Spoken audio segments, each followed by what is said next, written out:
نحمده ونصلي على رسوله الكريم اما بعد فاعوذ بالله من الشيطان الرجيم بسم الله الرحمن الرحيم والذين يتوفون منكم ويذرون ازواجا يتربصن بانفسهن 4 اشهر وعشرا فإذا بلغن أجلهن فلا جناح عليكم فيما فعلن في أنفسهن بالمعروف والله بما تعملون خبير صدق اللہ العظیم۔ سامعین اکرام، آج کے درس میں سورہ بقرہ کی آیت نمبر 234 تلاوت کی ہے، جس میں اللہ رب العزت نے وہ خواتین کے جن کے شوہروں کا انتقال ہو جائے ان کی عدت کتنی ہونا چاہیے اس کا ذکر فرمایا ہے۔ والذین یتوفون منکم، اور وہ لوگ کہ جو تم میں سے وفات دیے جاتے ہیں، وَيَذَرُونَ أَزْوَاجًا، اور چھوڑ جاتے ہیں بیویاں، يَتَرَبَّصْنَ بِأَنفُسِهِنَّ،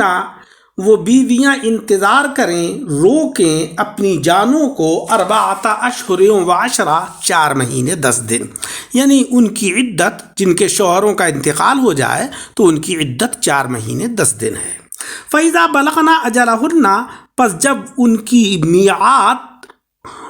پوری ہو جائے، جب وہ اپنی میعاد کو پہنچ جائیں، فلا جناح علیکم، تو اے والیوں تمہارے اوپر کوئی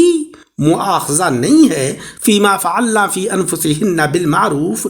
اس میں کہ جو وہ خواتین اپنے معاملات میں کریں شرع کے موافق، یعنی اب وہ جو شریعت کے مطابق کام کریں، نکاح کرنا چاہیں یا کوئی تجارت کرنا چاہیں یا کوئی بھی کام کرنا چاہیں اور وہ شریعت کے دائرے میں ہو، تو اے والیوں اب تم ان کو روکو نہیں۔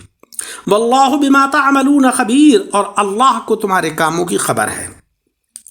پچھلی آیتوں میں طلاق کے احکام اور اس کی عدت کا ذکر تھا، اب ان عورتوں کی عدت کا ذکر ہے کہ جن کے شوہر مر جاتے ہیں، کیونکہ طلاق کی طرح شوہر کی موت سے بھی نکاح ختم ہو جاتا ہے اور عدت واجب ہوتی ہے۔ اس آیت میں اللہ رب العزت نے مسلمانوں کو حکم دیا کہ اے مسلمانوں، تم میں سے جو لوگ مر جائیں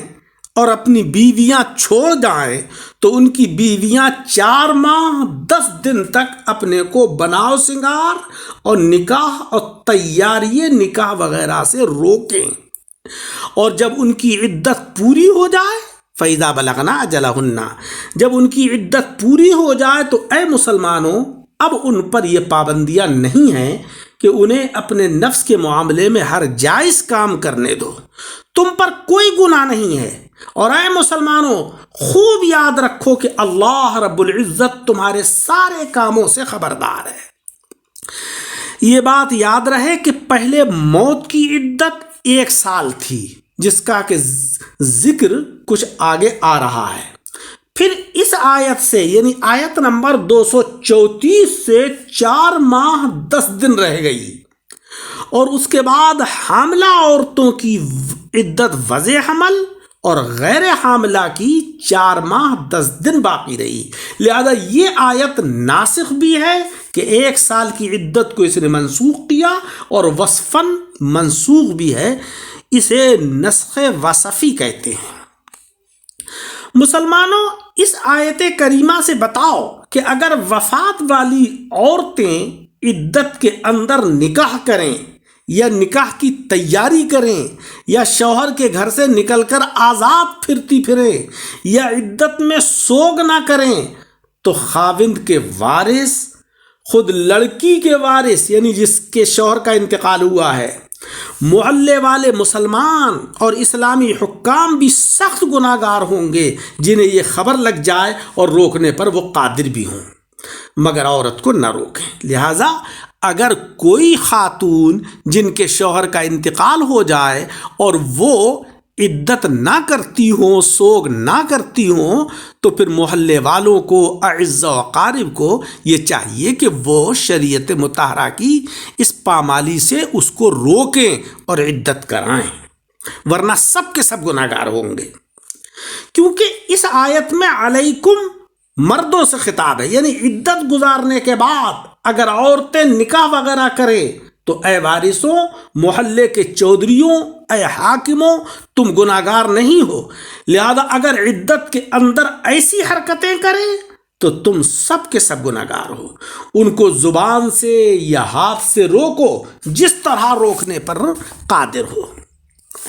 آقا علیہ السلام کا ارشاد عالی ہے کہ برائی کو اپنی طاقت سے روکو، اور طاقت کا استعمال نہیں کر سکتے ہو تو زبان سے روکو، اور زبان سے منع کرنے پر بھی قادر نہ ہو تو پھر دل سے اس برائی کو برا جانو۔ یہ سب سے کم درجے کا ایمان ہے۔ لیکن آج افسوس تو یہ ہے کہ ہم جو ہے وہ نہ تو کہیں طاقت کا استعمال کر سکتے، نہ زبان سے برائی کو روکنے کی طاقت رکھتے ہیں، اور پھر جو سب سے کم درجے کا ایمان کہ برائی کو برا جانے، اس پر بھی ہم قادر نہیں ہیں۔ آج ہم برے لوگوں، بد کردار لوگوں کو اہمیت دیتے ہیں، ان کو عزت دیتے ہیں، جس سے کہ برائی اور پنپتی ہے۔ لہذا ہمیں یہ چاہیے کہ اس طرح کی حرکات سے بچیں۔ بادشاہ اسلام پر لازم ہے کہ جیسے اپنے ملکی قوانین پر جبراً رعایا سے عمل کراتا ہے، اگر گاڑی والا بائیں ہاتھ کو نہ چلے تو چالان کر دیا جاتا ہے، ایسی ہی رعایا سے اسلامی قوانین پر بھی عمل کرائے۔ اللہ تبارک و تعالی ہمیں توفیق دے۔ اس آیت سے ہمیں معلوم ہوا کہ عدت کے احکام صرف مسلمانوں کے لیے ہیں، منکرین اسلام پر عدت کے احکام جاری نہیں ہوں گے، کیونکہ آیت میں منکم ہے اور منکم سے ہمیں یہ معلوم ہوا۔ لہذا اگر منکرین اسلام بغیر عدت ہی نکاح کر لیں اور یہ ان کے دین میں جائز ہو اور پھر اسلام قبول کر لیں تو ان کا پچھلا نکاح باقی رہے گا۔ مسلمان کی عیسائینی بیوی پر عدت واجب ہے، کیونکہ یہ عدت جو ہے یہ مرد کا حق نکاح ہے اور وہ مسلمان تھا، لہٰذا عیسائینی عورت پر واجب ہے کہ وہ عدت کرے۔ موت کی عدت عورت پر واجب ہے، نہ کہ مرد پر، کیونکہ قرآن عظیم کی اس آیت میں یتربصنا ہے جو جمع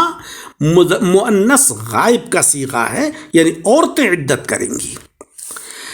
عدت کے اندر علم ضروری نہیں، لہذا اگر عورت کو کچھ مدت کے بعد شوہر کی موت کی خبر لگے تو اس کی عدت بھی گزر گئی، جس طریقے سے یتربصنا کے عموم سے ہمیں معلوم ہوا۔ شوہر کی موت سے نکاح بالکل نہیں ٹوٹ جاتا ہے، مگر عورت کی موت سے بالکل جاتا رہتا ہے۔ لہذا عورت اپنے میت شوہر کو بوقت ضرورت غسل بھی دے سکتی ہے اور چھو بھی سکتی ہے، کیونکہ کسی قدر نکاح ابھی باقی ہے، مگر شوہر مردہ بیوی کو نہ چھو سکے گا نہ غسل دے سکے گا، بلکہ اگر غسل دینے والی کوئی خاتون نہ ملے یا غسال نہ ملے تو ہاتھ میں شوہر کپڑا لپیٹ کر تیمم کراتے۔ اور یہ جو مشہور ہے کہ مرد بیوی کے جنازے کو کندھا بھی نہیں دے گا اور قبر میں بھی نہیں اتارے گا، یہ بات غلط ہے۔ جب دوسرے اجنبی لوگ یہ کام کر سکتے ہیں تو شوہر کو بھی جائز ہے۔ اللہ تبارک و تعالی عمل کی توفیق عطا فرمائے، قرآن عظیم کو پڑھنے، اس کو سمجھنے اور اس کے اوپر عمل کرنے کی توفیق عطا فرمائے۔ آمین بجاہ النبی الکریم۔ درس کو سن کر احباب کے ساتھ شیئر کریں اور ہمارے یوٹیوب چینل دعوت حق درس قرآن کو لائک اور سبسکرائب کریں۔